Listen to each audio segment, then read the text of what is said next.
Salut tout le monde, c'est Benchy. Cette semaine, on parle de nos résultats de la FlowHive pour l'année 2021. Bon visionnement à tous. Tout d'abord, je dois dire que j'étais très excité de recevoir une FlowHive au début de l'année. On a vu au début de l'année comment fonctionnait le mécanisme de la FlowHive et comment se comportait le mécanisme sans abeilles dedans. Donc, il faut comprendre au départ que le mécanisme de la FlowHive a 7 cadres, mais les cadres sont beaucoup plus gros que des cadres normales Langstroth. Normalement, dans la même dimension, on entre 10 cadres de Langstroth, tandis que dans la FlowHive, il y a seulement 7 cadres qui entrent. Donc, ce qui fait en sorte que les abeilles ont beaucoup plus de volume à remplir dans les alvéoles que dans une Langstroth normale, dans des cadres de Langstroth normale. Langstroth, c'est des autres types de ruches que j'ai. Donc, j'ai procédé avec la FlowHive comme je procéderais avec n'importe quelle ruche pour l'installation de la FlowHive de la hausse à miel sur mes ruches. Donc, j'ai procédé à l'installation de la hausse à miel sur ma FlowHive. Malheureusement, je ne peux pas faire le même truc que je fais avec mes autres ruches, ce qui est de prendre des cadres dans le bas où les abeilles travaillent déjà dessus et les monter dans la hausse à miel parce que ce n'est pas le même type de cadre. Donc, déjà là, en partant, je me dirais que j'aurais de la résistance pour que les abeilles montent dans la hausse à miel. De plus, j'ajoute une barrière qui est la grille reine entre mes chambres à couvain et ma hausse à miel, donc où les abeilles font les bébés abeilles et où je veux qu'ils stockent du miel. Tout au long de l'été, j'ai observé que effectivement, les abeilles avaient de la difficulté, ne voulaient pas, résister à monter dans la hausse à miel de la FlowHive. Mais je leur ai quand même donné une chance jusqu'à la fin de l'été. Je me suis dit, adviendra que pourra, et on verra à la fin de l'été, voir si les abeilles vont monter et vont stocker du miel. L'autre grosse différence aussi, c'est que les cadres sont presque 2 fois plus profonds qu'un cadre Langstroth normal, les cadres que j'utilise dans mes autruches, ce qui fait en sorte que les abeilles ont 2 fois plus de travail à faire pour remplir un cadre. Donc, c'est ça aussi qui fait en sorte que je trouvais que c'était peut-être pour être une tâche plus ardue pour mes abeilles cet été. Et ensuite, la fin de l'été arriva et ce fut le temps de la récolte de miel.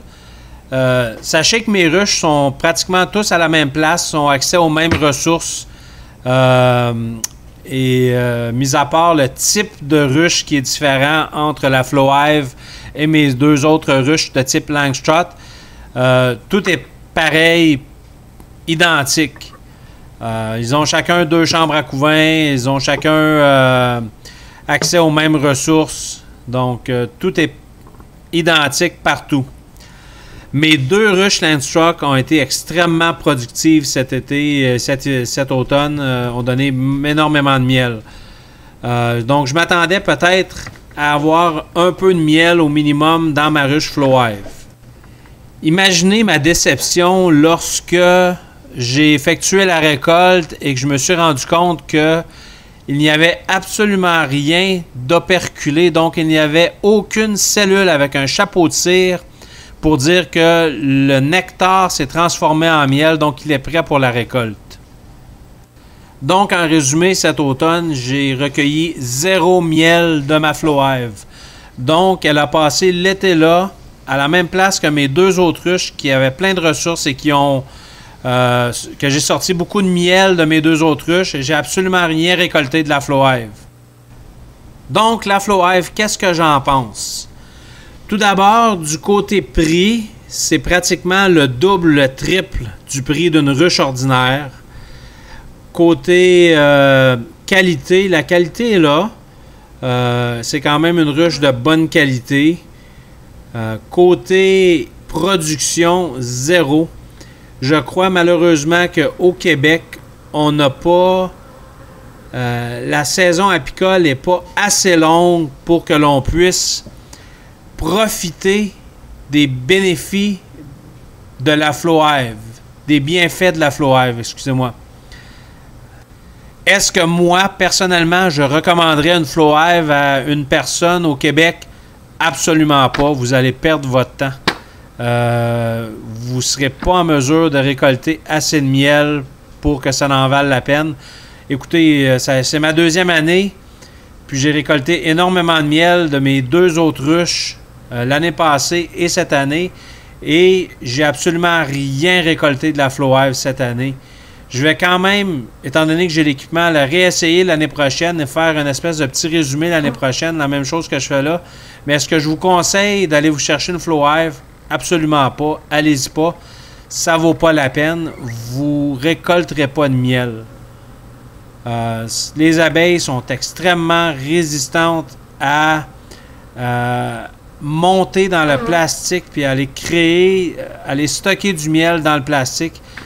Ils veulent rien savoir. Tout simplement, ils veulent absolument rien savoir. C'est très très dur pour elles de faire ça. C'est contre nature. Donc voilà. Et voilà, j'espère que vous avez aimé ce petit vidéo court-là cette semaine. Si vous avez aimé, cliquez sur j'aime. Venez me visiter sur mon site web www.benchy001.ca. Abonnez-vous au canal, ça nous aide. Et à la prochaine!